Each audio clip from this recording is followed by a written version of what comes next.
Hello and welcome back to live coverage of the Apex Gaming $5,000 Modern Open.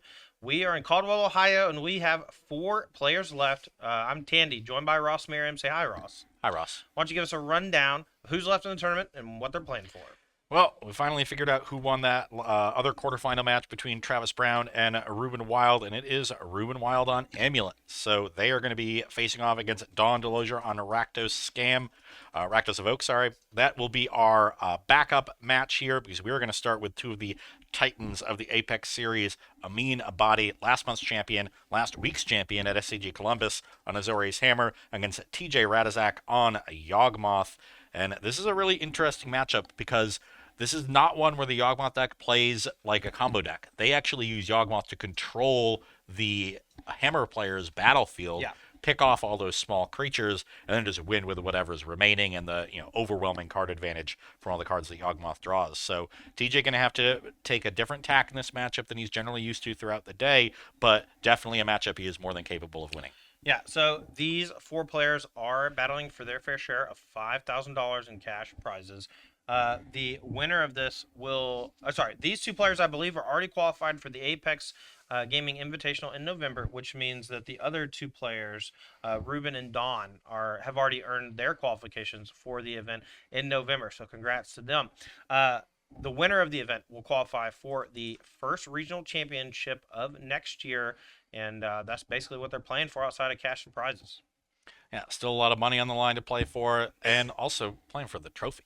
Yeah, big That's trophy. that's what and we all the play expressive for. iteration playmat, which hopefully we'll have to hand them on camera. That'd be Those cool. are very nice playmats. All right, well, players are already in the feature match area, so without further ado, let's head on down there and see who takes it down between TJ Radizak and Amin Abadi. Abadi is going to be the first seed. He was 6-1. He's playing Azorius Hammer, and his opponent TJ Radizak, 2 phenoms on the Apex series, and TJ is going to be playing Golgari Yawgmoth. Looks like both players here are taking a mulligan. Amin is pretty nice about putting a die on the table to let us know how many mulligans are going. Yeah, I mean, the 2 seed there that you see on your screen, that means he has the right to be on the play in game 1.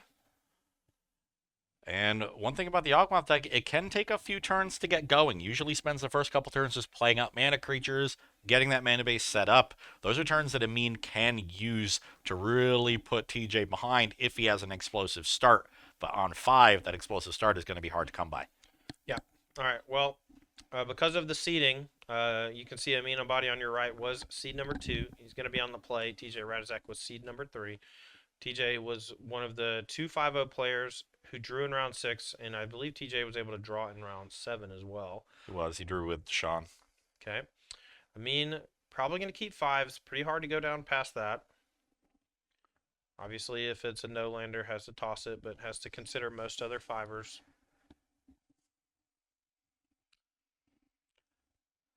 Taking a nice long look at this. I've been very happy with Amin's, more slowed down, deliberate play. He and his brother were both very fast when we first started commentating these events about a year ago now. Well, yeah, a little over a year. I think last June was one of the first events we did here at Apex. Fun year so far. And here we go. And it keeps getting better. Hallowed Fountain, shocking, down 18.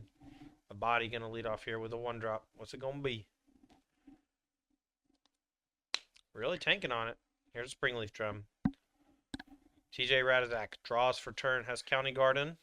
Maybe a Mana Accelerator in hand. Let's see. Here's an Ignoble Hierarch. Not a great creature against Bowmaster Renaissance matchups, but definitely good in the Hammer matchup. Yeah, your opponent pretty often has something like Esper Sentinel on the table, and also it has the ability to block a couple things. It's a pretty good card as that Bowmaster. All right, Abadi, 2-mana Stoneforge Mystic.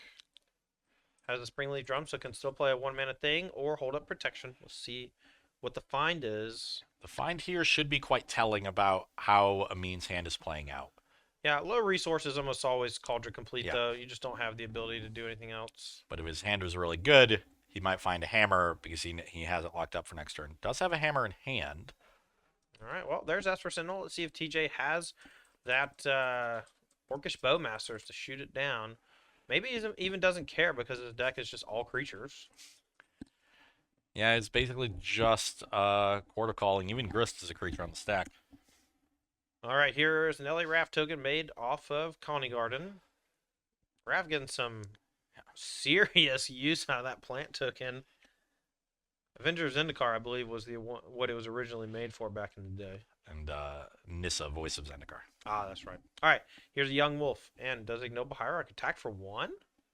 Looks like that's what TJ is lining up. Get in there. Bang the drum.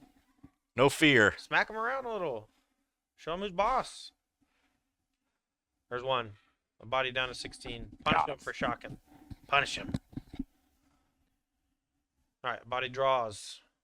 Has the ability to produce a 5/5 indestructible, million other keywords. Haste, trample, first strike. Haste, trample, first strike, and like a whole another paragraph. Yeah. It's like secret death touch. Super death touch. All right, smashes in for 5. TJ down to 15. No blocks. We're going to go back TJ's way in just a moment. It looks like a body has even more. Another 1-mana thing. Has a hammer in hand. Wants to hold it. Thinking about deploying the hammer. Always a tough decision because it's better to deploy it if you're going to draw a Pure Steel Paladin. Worse to deploy it if you're going to draw Sigarda's Aid. All right. Back TJ's way. Found Endurance. I saw a Court of Calling poking out of there. It looks like 2 Court of Calling. TJ might be in the driver's seat here, even though this Call to Complete looks kind of scary. The clock is significant, but it might not be enough. There's Sigarda's Aid. It might be enough now. Even if it wasn't enough, just the 5 chunks are going to make a Yawgmoth that much less effective. But yeah, Sigarda's Aid was an excellent draw. No blocks has the call, and here comes Hammer. This is going to be 15 damage. Does TJ have anything? No Haywire Might to find off the Court of Calling, and he packs it in. A body just keeps winning out of nowhere. Mulligans to 5 on the play finds the win.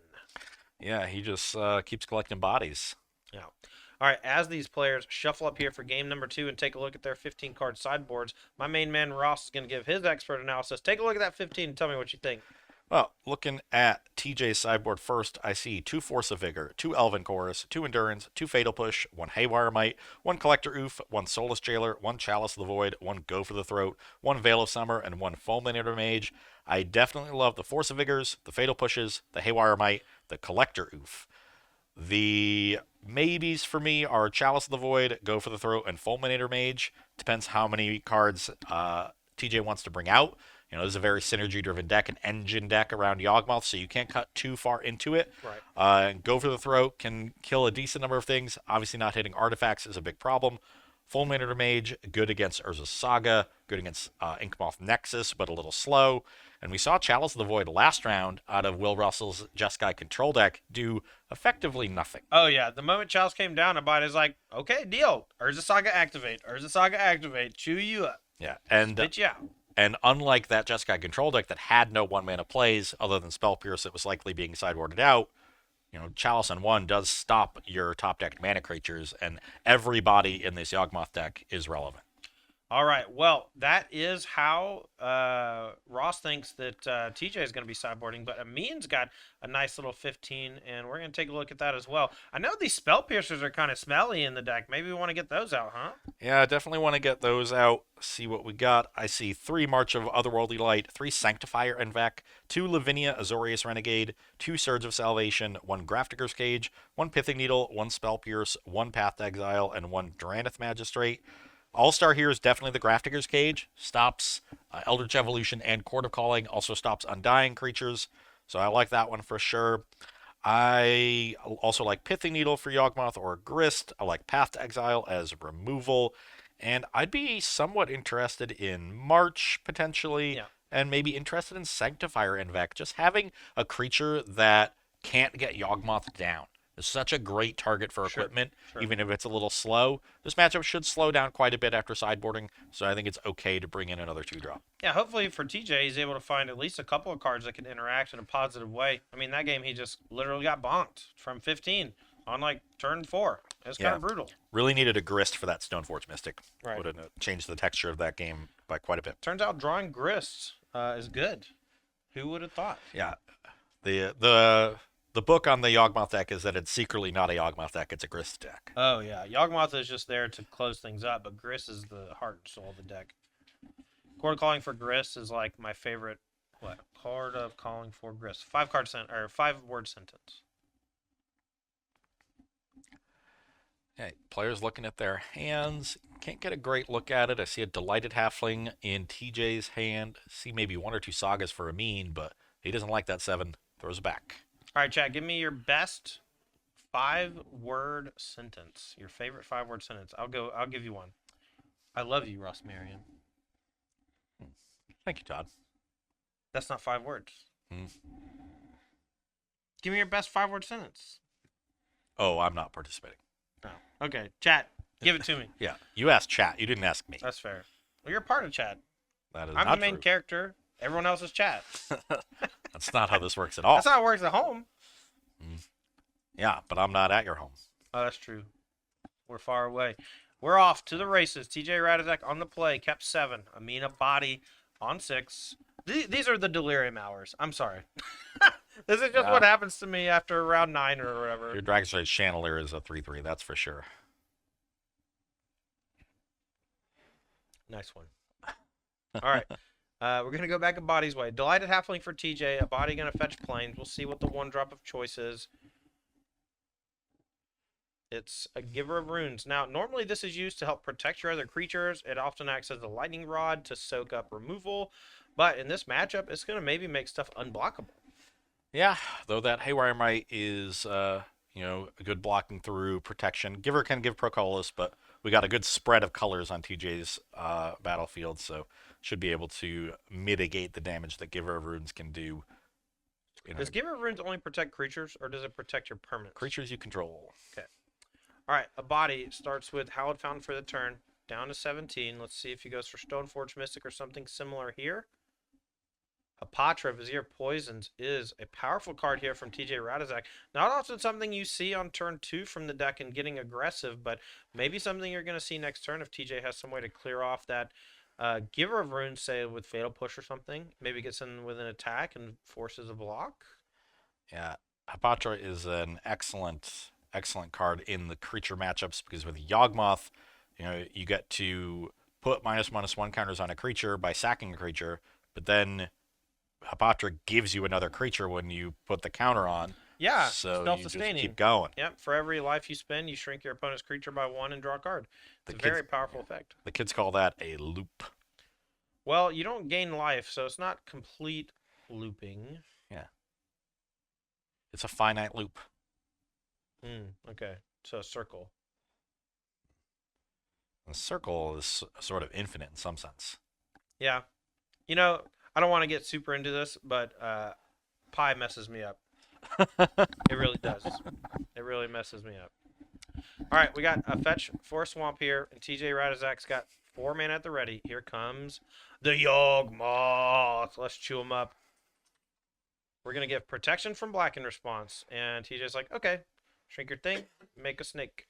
Yeah, so a body's at least going to be able to untap with that Stoneforge Mystic and activate it if he wants to.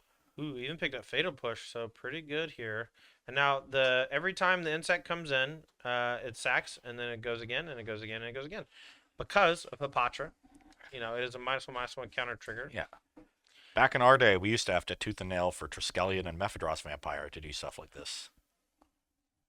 Again, I think maybe 3 people in chat get that. Yeah. I get it. I was there. Pepperidge Farm remembers. I was there. Okay. A body being careful to sequence here, so he always has 2 mana up for the Stoneforge. What did he grab off of it?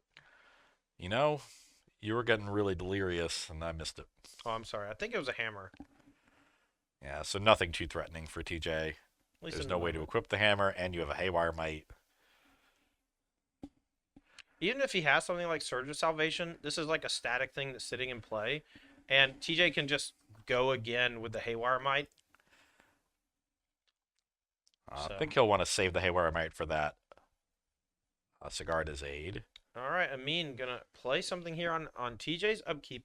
That's Path to Exile, targeting the one of the Yawgmoth. And now TJ, it's gonna go away. And now we're gonna go targeting the Stoneforge Mystic to see if we can chain this off and TJ has a lot of options here with the Haywire Mite and all sorts of other stuff too. We draw a card and make an insect, self-sustaining. Okay, do it again. Any response? No, it's dead. Okay, so it comes back, draws another card. We can sack the Haywire Mite and or the insect just to draw a card if we want to cash them in. I kind of like sacking the insect. And we do want to put a counter on the Hippotra just so we get an insect back. The Yawgmoth can't put counters on itself, so we can't perform this loop more targeting the Yawgmoth, but now we can just sack the insect with no target if we want another card. Yep, and the Hippotra is going to be able to attack as well and maybe get another token, but you do have to put a -1/-1 counter on something, so I don't know if it's going to happen. All right, draw another. Down to 12. Goes TJ Razak. Down a game, but this one's looking quite good for him. Yeah, this is exactly what you want to do as the Yawgmoth player in this matchup. You know, assemble your machine gun that is Yawgmoth, contain the hammer battlefield, draw a bunch of cards. Now we got answers for days. Haywire Mite hits the Sigarda's Aid. We have a Fatal Push in hand, and a full grip. And don't get overly concerned about winning the game quickly. If you control your opponent's battlefield, eventually you're going to come out way ahead on resources, and winning the game will be academic. All right, that was all in response to Path Exile. So now we have the rest of the turn. TJ still gets to play a land and can do quite a bit of stuff here. Gripful. Taps 2. Wall Roots? It's a good start. It's just almost free. Nope, changes his mind. All right, Wall Roots. Yeah. I guess we can go fetch Grist, and then on Amin's turn, we can also still Haywire Mite. We can also use Hippotra to put a counter on the Wall of Roots to get a 1/1 token. I believe that's how Hippotra works when she hits. She might only be able to target your opponent's creatures. Who knows? I know with Yawgmoth it's different because Yawgmoth can target anything, and it's 2 separate abilities on Hippotra. But fetches down to 9. Here comes the Grist. Best card in the deck. One of my favorite Modern Horizons cards, too. Oh, yeah, for sure. I think my all-time favorite, man, got to be like Archmage's Charm, I think. I love Archmage's Charm. I used to just love stealing Death Shadows. That was just such a great feeling. Does Amin have something to get back in this game? He's going to need it in a hurry. And I'm not really sure what it could be. Yeah, I mean, look, there's no more Yawgmoth on TJ's side. And there's a Garter's Aid in play, but there's a Haywire Mite to check it. The problem is TJ is setting up a wall, right? And the further you get down the line, if you don't win, it gets harder and harder to break through the wall. Whether it's the creatures or the disruption or the just massive amount of resources he's been able to accrue. It's going to be tough. Probably Nettle Assist. I guess you could get another hammer and just sort of hold that up, but the Oh ho ho! You saw the blue card he was thumbing at, right? Amin is a big fan of the legendary 2-mana jellyfish reality chip. Yep. Maybe I was thinking about going to go get that. Instead gets a hammer. He has the Sigarda's Aid, but TJ has the Haywire Mite. So if you go for hammer, TJ can exile the Sigarda's Aid with the Mite in response. You could just wait for it and exile the hammer itself. TJ's got a lot of options to handle that. It was a Gilded Goose. We talked about this earlier. Yeah, there's one Gilded Goose in the deck. The goose is loose. All right, TJ's got Fatal Push. Let's see if he blows it. Bang. Gone. See ya. Attack. Knucklehead's coming in. Here's a Yawgmoth. We got a whole bunch of 1-mana 1/1s coming in. Yeah, and using the Wall of Roots mana aggressively suggests there's a Court of Calling in TJ's hand. All right, attack for 2 coming in, and we'll see if Hippotra wants to make an insect. Interesting, he only attacked with those 2. I guess that just solidifies the Court of Calling, huh? And making another insect, yeah. TJ can cord for basically any number, infinite. Put an Emrakul into play, we don't care. I think Amin might care. Is it really that different from anything else he's going to cord for? All right, still no creature from Amin. Okay. So now let's go ahead and cord. Let's look for the kill. We still hold up a ton of mana. This is the cord for 4. Amin very patiently awaiting his demise, knowing that game 3 is coming, hoping out against hope, but I don't think that there's anything he's going to be able to do this game to get back in it. Yeah. There's just 8 power on TJ's battlefield, so it's a 2-turn clock just attacking. I think maybe it's lethal this turn with Grist. Maybe go like attack with everything, sack a bunch of stuff, Grist you. Yeah, that would work. TJ deciding to play this a little bit less aggressively, as he has done throughout the tournament. He's been pretty conservative, went ahead, just keep pressing the advantage, keep pressing the advantage. Eventually, Yeah. I mean, there's they'll die. tons of powerful instant speed stuff that most people in Modern have access to, and TJ just wants to make sure that he doesn't give anything away, but I have to imagine we could have won the game this turn, you know? There's a Seiju and a Fatal Push in hand for TJ. Yeah. All right, cool. Game number 2 goes to TJ Radizak. We got a third and final game of the semifinals between two titans of the Apex series, Amina Body and TJ Radizak.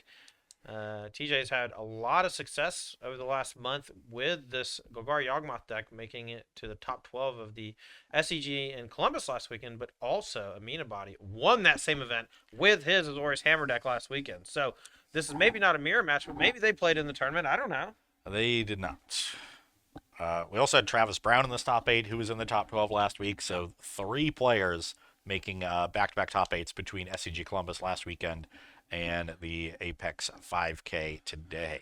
Now, the 5K modern event that we're doing right now, we're in top 4. It's almost over. But tomorrow, we're going to be running it back with the Pioneer Open. It's going to be a $2,000 RCQ slash Apex Invitational qualifier. It's going to qualify for the first RC of next year, which I believe is Denver. It was supposed to be San Diego, but I think they changed it to Denver. And, yeah, there's a lot on the line still for this event for these two players. They are both looking to qualify for that event. The winner of this match will play the finals, and the winner of the finals will qualify for the regional championship. But these players have locked up a significant amount of cash so far, and they're looking to get a little bit more. And if you're interested in watching the Pioneer Show tomorrow, we're going to be starting at this very same channel, 11 a.m. Eastern Time. Yeah, so make sure you hit the follow button. That's Apex Gaming, twitch.tv/Apex Gaming if you are watching this on YouTube later on. We appreciate y'all being here. Thanks to all my good friends for their big raids on the channel. I believe we had one from Anzid, Corey B, Jim Davis, And Young Dingo. and Young Dingo. Young Dingo was like 8 hours ago. I forgot. I didn't. Well, I yeah, didn't, Young. You don't forget anything. I You're didn't like forget you. Oh, what is it? You're like an elephant. Elephants never forget. Yeah, elephants are great. All right, players looking at their opening hands for game number 3. Amina Body going to be on the play with Hammer, looking to do some bonking. TJ Radizak with a couple pieces of interaction and a dream of Yawgmoth. Going to hope to stop it. And looks like both players going to take a mulligan. We have seen a lot of mulligans today. Look, maybe that's why they're winning. Yeah, Modern is definitely a format that rewards you for having strong opening hands that put you ahead in the first 2 to 3 turns. Yeah, card advantage doesn't matter anymore. I don't know if you know that. It only matters sometimes. Yeah. But most of the time it doesn't matter. Because if you win the game with no cards in hand, your opponent has 8 cards in hand, you know what? You made them discard 8 cards. That is very true. It's usually a one big card that gives you all the card advantage. You know, you have the one ring. Yeah. You've got your big Planeswalker, your Yawgmoth. Yeah. Everyone's just jockeying, finding these little edges constantly. And then sometimes people just cast the one ring and draw 90 cards, you know. Then they use a bunch of pitch elementals to catch back up. Okay, what do we got in our hands? I see a Grist, I see a Cord, I see a couple lands. See a halfling as well. Nice Okay. little start from TJ. Yeah, Turn 2 Grist. Turn 2 Grist is what he was missing game 1 when he got torn up by a means turn 2 Stoneforge into Calder Complete. All right, here's Cigar's 8, but no Ornithopter to threaten the turn 2 lethal. The Fabled turn 2 kill. Here's Delighted Halfling from TJ. That's going to threaten the turn 2 Grist. See if Amin has anything here. Stoneforge Mystic, a powerful 1-2 with Cigar's 8 and goes and gets Colossus Hammer. Maybe looking to close it out next turn. But we know TJ has the Grist at the ready that he can use to blow up the Stoneforge Mystic. That will cost him the Delighted Halfling, though, which sets back his mana quite a bit and leaves the Grist on to 1 with not a lot of material on the battlefield. All right. We'll see if TJ wants to play this game a little bit riskier, but it's basically all locked up with the Cigar Eight already in play. Maybe you can take it if you think maybe he doesn't have another hammer. I can take a hit for 11. Well, you just make a token with Grist and jump block, right? Yeah. It doesn't have trample yet. You know, it could go hammer, hammer, shadow sphere, but you're not beating that anyway. All right, here's a fetch. TJ gonna go get basic force, more than likely. Put some damage. I wouldn't be surprised if we see Grist Plus here. Grist Plus is nice. A body can definitely blow it up with a certain couple of combinations, but can't play around everything. Got to maximize your cards. Okay. All right. Well, this is playing around the Fury. Oh man, the Reforge. That to me is a sign that TJ has a pretty good hand. He thinks as long as I survive, I should be in good shape. No, I concur. All right, here's a quick fetch from Amin. 3 mana, maybe a Nettle Cyst, maybe just going to be a couple of cards deployed. Stoneforge plus a 1-drop. We'll see what he wants to do. This might actually be Pure Steel Paladin plus the Hammer to draw a card. That would be a nice little sequence for Amin. All right, here's Giver of Runes and a pass. So likely has 2 pieces of things to do this turn, whether it's Hammer plus protection or 2 pieces of protection. TJ drawing a Fatal Push there. That's a very nice draw. Okay. Grist untapping, always a good sign. We'll see if he can leverage that and hurt Amin. Oh, mills over a land. Doesn't have a 3rd land drop. Holding up removal instead of playing anything else. No 3rd land. That means I'm really surprised that TJ sacrificed the Halfling without a 3rd land. Here's Pure Steel Paladin. This is threatening. This is very scary if you're TJ. Can't really do anything about it. You have 1 black mana. You have Fatal Push in hand, but it has to target the Giver of Runes first. It does protect. And Amin not playing too fast here. You know, could have just immediately gone for the Colossus Hammer. That would have played right into TJ's Fatal Push. All right, so we are in response, I believe, going to play this hammer and draw a card. If not, this is going to be a pretty big misstep. Yeah, I believe this is in response to the Orcish Bowmaster. Oh, maybe not. No, maybe you just said, okay, after it resolves, you know, you didn't target my Giver of Runes, so I don't want to let you do some damage.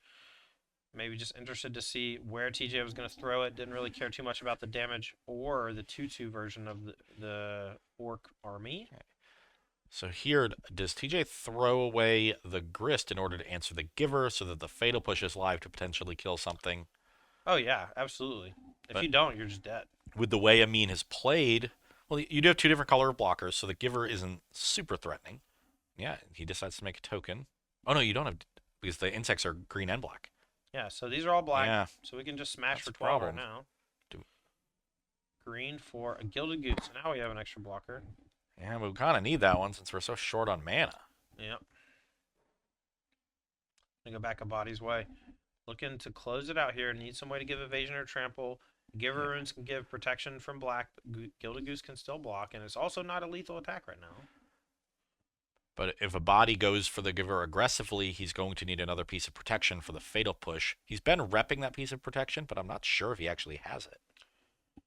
Nope, I don't think so either. All right, so it looks like we're going to go get a Shadow Spear, and this is going to allow him to trample over everything.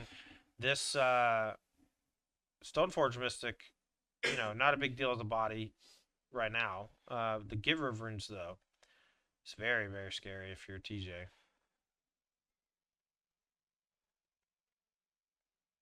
Oh. Looks like he's going to go maybe get something else here. Thinking about maybe another hammer so he can threaten to kill next turn if the Goose doesn't jump block. If he does, though, this Fatal Push from TJ is going to be very bad for him. Going for another hammer. It's interesting because you only have 1 viable attacker here. You don't want to attack with the Giver of Runes. The Stoneforge and Ornithopter are both summoning sick. But it does have the potential to create 2 must-answer threats. All right, well, we're going to go for protection from black, TJ. Likely going to declare a block first before making any other decisions, and then go for either push or Quarter Calling. Okay, so saving the push Potentially reading the protection spell for a body, which I'm still not sure that he has. I don't think he does.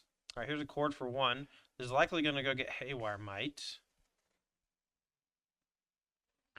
Could also just get a mana creature with how short on mana TJ has been this game. Right. And he's losing the goose. No, goes for the might. Okay. All right, goose down. Give me a pillow. Stuff him in there. Haywire Might, a nice little addition from the Brothers' War. This creature is often found in Urza Saga decks, but TJ using it with Court of Calling to be a very cheap disenchant effect. Haywire Might takes it down, gains 2 life. So TJ. if you're TJ, you're probably pretty sure there's no Surge. Surge could have protected that hammer. Yep. All right, back TJ's way. Now, with shields down, do you just go for Fatal Push on Pure Steel Paladin? The Patra is in hand. I wonder what's going to happen here. TJ might be swinging the game here. Let's see what he does. Finds Forest.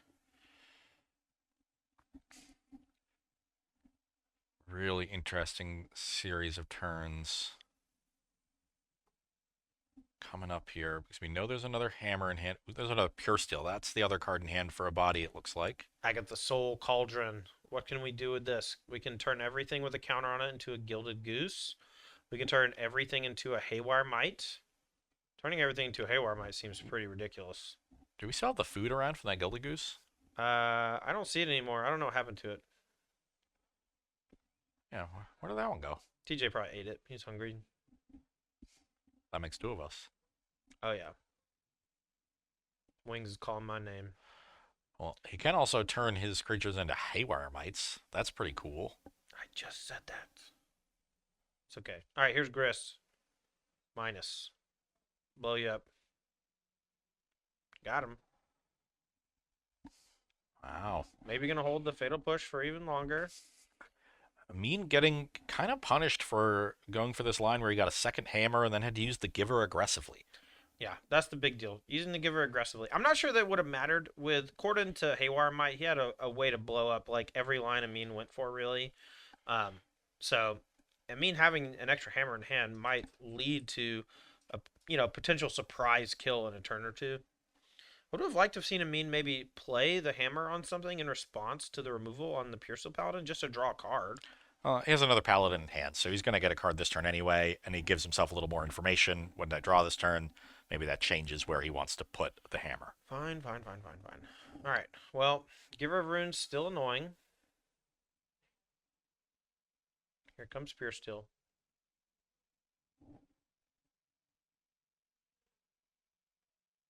Really tight match here between these 2 strong players on the Apex series.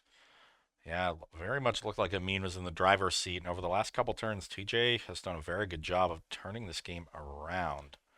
I'm very curious where this Ornithopter is attacking because Amin's plan is to hammer it after no blocks, and it's definitely just hammer, right? Yeah. There's a Cigar Aid in play. I don't know why I didn't just cast it.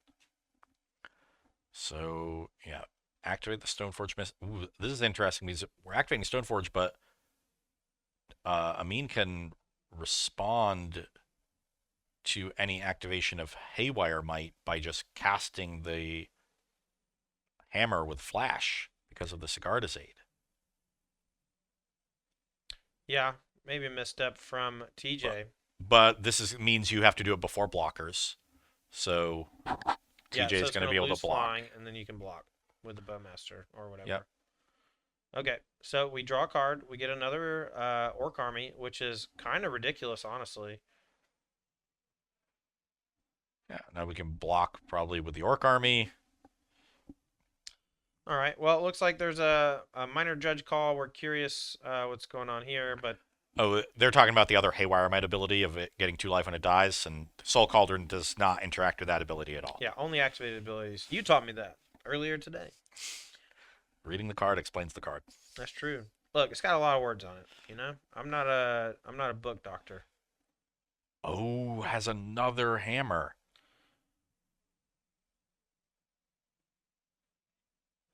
Okay. So I did we don't. just take the damage from the I think we Ornithopter? just took 21 damage. I think No, we're at. the Stoneforge was tapped from its own self. So Okay. so that wasn't attacking. Did we block the Ornithopter? And if not, why didn't we put the other hammer on the Ornithopter? I'm very confused. There's the food. It was off camera for a second, but it's back.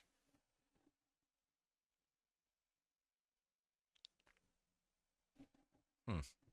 I don't know.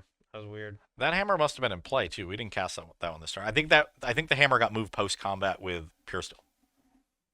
Oh, okay. See, I thought he played another hammer, Yeah. but he just moved it post combat equip. That's fair. Oh, we got the double insect. Sheesh. It's the second time we've seen TJ run it back. Yeah, and we can Agatha Soul Cauldron exiling any of the other creatures, and then put a counter on one of the insects, and then the insect becomes a Haywire Might as well. So we're gonna start blowing everything up. Hammer down. Yeah. We also have a Fatal Push. We're gonna gain some life as well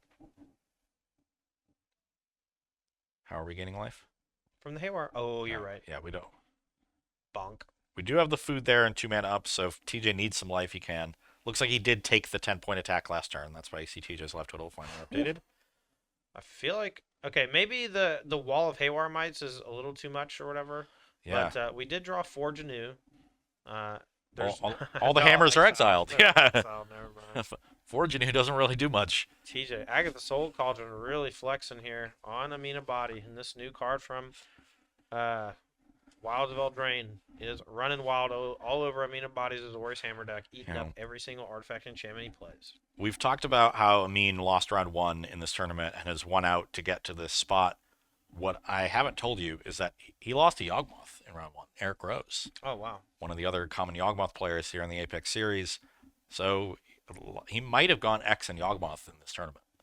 Well, I do think that Yawgmoth is a great choice in general, and I think Azorius Hammer is pretty good. But if this is a bad matchup, Agatha Soul Cauldron might be tilting it in Golgari Yawgmoth's favor. Yeah, when you only play one Haywire Might, but you get 12 of them, that's a lot of card advantage. All right, well, we're going to go Protection with Giver of Runes in response. TJ is going to fire off Fatal Push, and it means hopes are dashed. No cards in hand. Forge Anew can move things to equip, but we have multiple Haywire Might potentially at the ready. We're going to equip with Forge Anew at instant speed, and then we're going to either blow up the Ornithopter or Colossus Hammer. What is going on? Okay, There is no Sigarda's Aid in play, so maybe Forge Anew.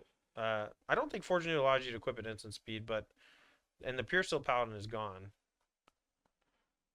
Whatever. TJ had the answer. Your turn. You can activate equip abilities anytime you could cast an instant. Okay, great. Well, never mind. TJ does blow it up though with another insect that has Haywire Might activation on it, and I don't know. Yeah, This he is just had another Haywire Might. So at this point, a body is basically out, and now they're all Yawgmoth. and it's just a question of how carefully TJ wants to clean up the rest of this game. Okay, so everyone's gonna become a Gilded Goose. It's only creatures with a +1/+1 counter on them, but the Agatha Soul Cauldron does put a counter on those creatures. Now they're all able to plus loyalty to mill for a card. Here's Hapatra. Yeah.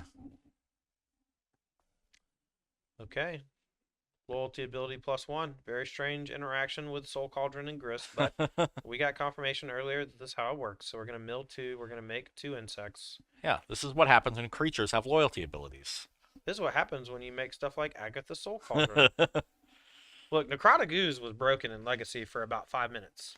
It was the survival decks. Phyrexian Devourer, Survival, Vengevine. With 1 Gristlebrand, 1 Phyrexian Devourer, whatever, right? Here we have TJ just building up a wall, and Amin's never going to be able to knock it down. And we might be seeing this incredible run from Amina Body winning last month's Modern 5K, winning last week in Columbus, There it come is. to an end. Yeah, Amina Body defeated by TJ Radizak. Cross 'em Golgari, out. Yawgmoth taking it down and heading on to the finals. TJ, Stone Cold Killer. Look at that man on the left wearing a nice pink shirt.